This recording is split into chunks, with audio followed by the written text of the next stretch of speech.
విశ్వాని దేవ సవితా దురితాని పరాశువా యద్భద్రం తన్న ఆశువా. అందరికీ నమస్తే. ఈరోజు మనం తెలుసుకోబోయేటువంటి వేద మంత్రము, అసలు మంత్రములలో ఎటువంటి మహిమ ఉన్నది, ఎందుకు మంత్రాలను మనం చదవాలి, చాలా చాలా అద్భుతమైనటువంటి విషయం. అందరూ కూడా శ్రద్ధగా గ్రహించండి. ఓం హస్తే దదానో నుమ్రా విశ్వాని అమే దేవాందాత్ గుహా నిషీదన్ విదంతి మత్ర నరో ధియంధా హృదాయతష్టాన్ మంత్రాం అశంసన్. ఈ యొక్క ఋగ్వేదం అంతా కూడా స్తుతి స్తోత్రమని మహర్షి దయానంద సరస్వతి చెప్పాడు. అంటే ప్రతి దానిలో ఏ మహిమలు ఉన్నాయి, ఏ గొప్పతనం ఉంది అనే విషయాన్ని ఋగ్వేదం అంతా తెలియజేస్తుంది. ఈ మంత్రంలో ఏమి భావార్థమో అందరూ కూడా చక్కగా అర్థం చేసుకుందాం. మంత్రములకు గొప్ప మహిమ కలదు. చూడండి, అందరూ కూడా బాగా వినండి. చాలామంది ఈ యొక్క రకరకాలైనటువంటి అంటే వేదంలో లేని మంత్రాలకు కూడా దీనికి మహిమలు ఉన్నాయి అని చెప్పేవాళ్ళు బయట చాలామంది ఉన్నారు. అయితే ఇక్కడ స్పష్టంగా మనం భగవంతుడు ఏం చెప్తున్నాడు, మంత్రానికి ఎటువంటి మహిమ ఉంది అది తెలుసుకుందాం. మంత్రాలకు గొప్ప మహిమ కలదు. మంత్రముల యొక్క శక్తి అద్భుతము. చూడండి, చాలా మనం రోజు మంత్రాలు చదువుతున్నాం, ఉదయం సాయంత్రం నిత్యం యజ్ఞం చేస్తున్నాం. సంధ్యను కూడా దయానంద మహర్షి సంధ్యావందనాన్ని మంత్రములతో చేశాడు. అంటే ఋషులు ఎలా చేస్తున్నారో అలా చెప్పాడు. అయితే ఇక్కడ పౌరాణిక బ్రాహ్మణులు సంధ్యావందనం చేస్తారు, మంత్రాలు ఉండవు, కల్పితమైనటువంటి శ్లోకాలు కల్పిత నామాలతో సంధ్య చేస్తారు. ఇక్కడ మంత్రము యొక్క శక్తి అద్భుతం. మంత్రశక్తి వలన కోరిన దానిని పొందగలుగుదుము. మంత్రశక్తి వలన మనము కోరిన దానిని పొందగలుగుదుము.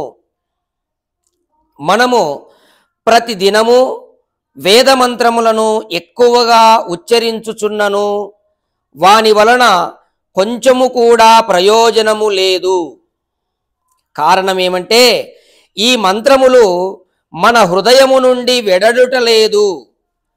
భక్తులైన వారు హృదయము నుండి గంభీరముగా వెడలి హార్దిక భావనచే తీక్ష్ణమై పవిత్రమైనటువంటి అంతఃకరణమునందలి గంభీరము సూక్ష్మము విస్తృతమైన జ్ఞాన శక్తితో తేజోయుక్తములైనటువంటి వేద మంత్రములను చెప్పుదురు.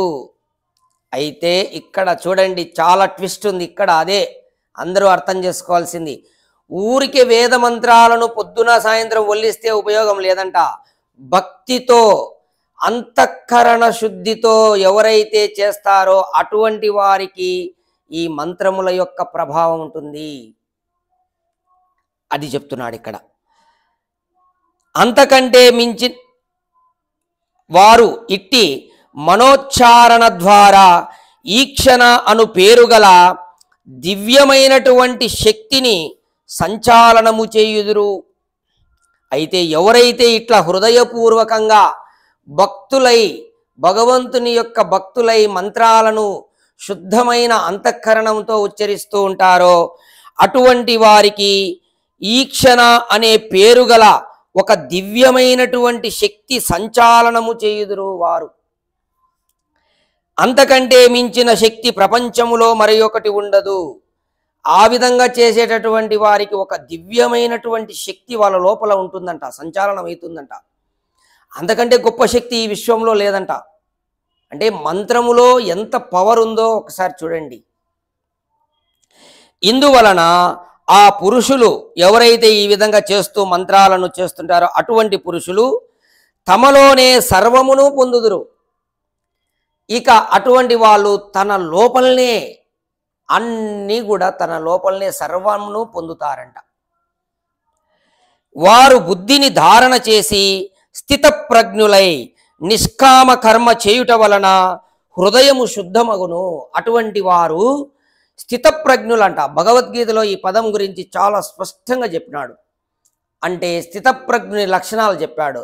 రాగద్వేషములు లేనివాడు, భయము లేనివాడు, క్రోధము లేనివాడు స్థితప్రజ్ఞుడని చెప్పబడును. అట్లా ఈ విధంగా మంత్రాలను ఉచ్చారణ చేయడం వల్ల అతడు స్థితప్రజ్ఞుడైతాడంట. స్థితప్రజ్ఞుడై నిష్కామ కర్మ చేయుట వలన హృదయము శుద్ధమగును. అంటే నిష్కామ కర్మ, భగవద్గీత అంతా కూడా ఇదే చెప్పబడింది. నిష్కామ కర్మ అంటే అతను చేసే మంచి పనులన్నీ కూడా ఫలము ఆశించకుండా చేయడం, భగవంతునికి అర్పించి చేయడం. అలా చేయడం వల్ల అతని యొక్క హృదయము శుద్ధమగును. హృదయము యొక్క గుహయందు అగ్నిదేవుడు దాగి ఉన్నాడు. మన హృదయంలో అగ్ని అంటే పరమేశ్వరునికి పేరు. ఆ దేవుడు లోపల మన హృదయంలో దాగి ఉన్నాడు. ఆ అగ్నిదేవుడు ఐశ్వర్యములను అన్నింటినీ చేతిలో పట్టుకొని వేదములను ధారణ చేసి ఉన్నాడు. వాని నుండి ఈ యొక్క శుద్ధ అంతఃకరణముతో వేద మంత్రములను ఉచ్చరించువారు ఆ ఐశ్వర్యములను పొందుదురు. ఇక పరమాత్మ పరమ ఐశ్వర్యవంతుడన్నాం కదా, అతను లోపలనే ఉన్నాడంట. ఏది సమస్త ఐశ్వర్యం పట్టుకొని ఉన్నాడంట. ఇక అట్లా ఎవరైతే శుద్ధమైన అంతఃకరణంతో మంత్రాలను నిష్కామ భావంతో పవిత్ర హృదయంతో చేసేవారికి అక్కడి నుండే ఐశ్వర్యములు పొందుతారు. ఆ పరమేశ్వరు నుంచే వస్తాయంట ఐశ్వర్యాలన్నీ, లోపల నుంచే.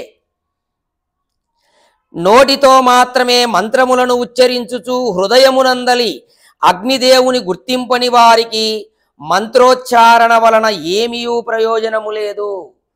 ఈ విధంగా మంత్రములంటే ఏమిటి, మంత్రాన్ని ఎట్లా పలకాలి, ఈ తెలియకుండా ఊరికే మంత్రాలు పలికితే అటువంటి వారికి ఏ ప్రయోజనము లేదు అని చెప్పి పరమేశ్వరుడు చెప్తున్నాడు. కాబట్టి మంత్రము యొక్క శక్తి ఎంత గొప్పదో ఇక్కడ పరమేశ్వరుడు చెప్తున్నాడు.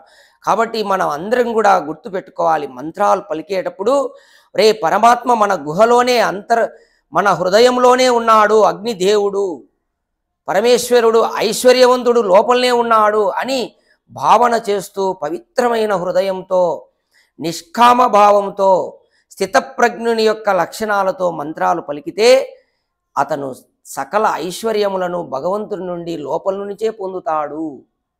అంత దివ్యమైనటువంటి శక్తి మంత్రములకున్నది అని ఇక్కడ పరమేశ్వరుడు మంత్రము యొక్క మహిమ గురించి తెలియజేస్తున్నాడు. ఈ మంత్రాలను ఈ విధంగా అందరూ ఇది తెలుసుకొని మంత్రం పలికేటప్పుడు పరమేశ్వరుడు నా లోపల ఉన్నాడు, నేను పవిత్రంగా ఈ మంత్రాలు పలకాలి అనే భావనతో పలకండి.